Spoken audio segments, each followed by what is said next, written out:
Hello বন্ধু, তোমাদের সবাইকে সুরজিৎ মান্না ক্রিয়েশনস চ্যানেলের পক্ষ থেকে সুস্বাগতম। আশা করি তোমরা সকলে ভালো আছো। আমি তোমাদের জন্য এই ভিডিওটিতে তুলে ধরছি নবম শ্রেণীর ভূগোলের দ্বিতীয় অধ্যায় পৃথিবীর গতিসমূহ থেকে একটি বড় প্রশ্ন অর্থাৎ 5 নম্বরের প্রশ্নের সম্পূর্ণ সমাধান করছি। তার আগে তোমাদের কাছে অনুরোধ, তোমরা ভিডিওটি না টেনে পুরোটা দেখো। ভিডিওটি কেমন লাগলো কমেন্ট করে জানাও, ভিডিওটিতে লাইক দাও এবং শেয়ার করো।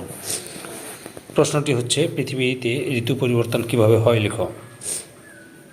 উত্তর: পৃথিবীর পরিক্রমণ গতি, উপবৃত্তাকার কক্ষপথ, কক্ষতলের সঙ্গে 60° কোণে মেরুরেখার অবস্থানের জন্য ভূপৃষ্ঠের দিন রাত্রির দৈর্ঘ্যের হ্রাস বৃদ্ধি ও সৌরতাপে তারতম্য হয়।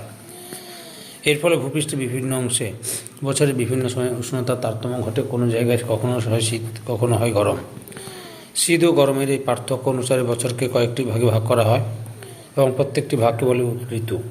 আর এই ঋতু ও গরমের পর্যায়ক্রমিক পরিবর্তনের নাম হচ্ছে ঋতু পরিবর্তন।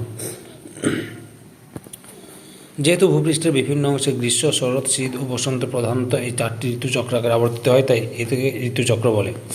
ঋতুচক্রের ব্যাখ্যা: 1 নম্বর বসন্তকাল। 21শে মার্চ পৃথিবী তার কক্ষপথে এমন অবস্থানে আসে যে পৃথিবীর উভয় গোলার্ধ সূর্য থেকে সমদূরত্বে অবস্থান করে এবং সূর্যরশ্মি নিরক্ষরেখার উপর লম্বভাবে পতিত হয়। এই দিন উভয় গোলার্ধের সর্বত্র দিন রাত্রি দৈর্ঘ্য সমান হয়। এই সময় উত্তর গোলার্ধে বসন্তকাল ও দক্ষিণ গোলার্ধে শরৎকাল হয়। এই ছবিটা অঙ্কন করবে তোমরা, বুঝতে পেরেছ? এই ছবিটা আঁকবে। গ্রীষ্মকাল। 21শে মার্চের পর থেকে পৃথিবী ধীরে ধীরে এমন অবস্থায় আসে যে সূর্যরশ্মি ক্রমশ উত্তর গোলার্ধে লম্বভাবে পড়তে থাকে এবং উত্তর গোলার্ধে ক্রমশ দিন বড়, রাত্রি ছোট হতে থাকে।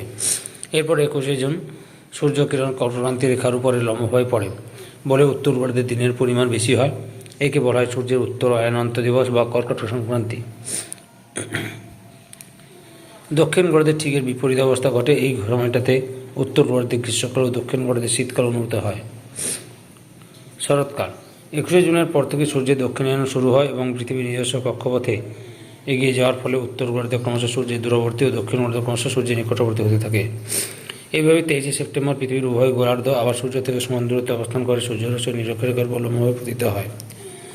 এই দিন পৃথিবীর দিন রাত্রির দৈর্ঘ্য সমান হয়। এই সময় উত্তর গোলার্ধে শরৎকাল এবং দক্ষিণ গোলার্ধে বসন্তকাল দেখা যায়। শীতকাল। 23শে সেপ্টেম্বর পর থেকে পৃথিবী ধীরে ধীরে কক্ষপথের এমন অবস্থায় আসে যখন সূর্যরশ্মি ক্রমশ দক্ষিণ গোলার্ধে লম্বভাবে পড়তে থাকে এবং দক্ষিণ গোলার্ধে ক্রমশ দিন বড় এবং রাত্রি ছোট হতে থাকে। এভাবে চলতে চলতে 22শে ডিসেম্বর সূর্য কিরণ মকরক্রান্তি রেখার উপর লম্বভাবে কিরণ দেয় বলে দক্ষিণ গোলার্ধে দিন সবচেয়ে বড় এবং রাত্রি সবচেয়ে ছোট হয়ে থাকে। তাই 22শে ডিসেম্বরকে বলা হয় দক্ষিণ অয়নান্ত দিবস বা মকর সংক্রান্তি। উত্তর গোলার্ধে অবস্থা হয় ঠিক বিপরীত। এই সময়টিতে উত্তর গোলার্ধে শীতকাল এবং দক্ষিণ গোলার্ধে গ্রীষ্মকাল অনুভূত হয়। তারপর থেকে আবার পৃথিবীর উত্তর গোলার্ধে সূর্যের নিকটবর্তী হয় এবং দক্ষিণ গোলার্ধে সূর্যের থেকে দূরে সরে যেতে থাকে। 21শে মার্চে আবার পৃথিবীর সর্বত্র দিন রাত্রি সমান হয়ে যায়। এভাবে একটি ঋতুচক্র সম্পন্ন হয়। সম্পূর্ণ ভিডিওটি দেখার জন্য তোমাদের সবাইকে অসংখ্য ধন্যবাদ।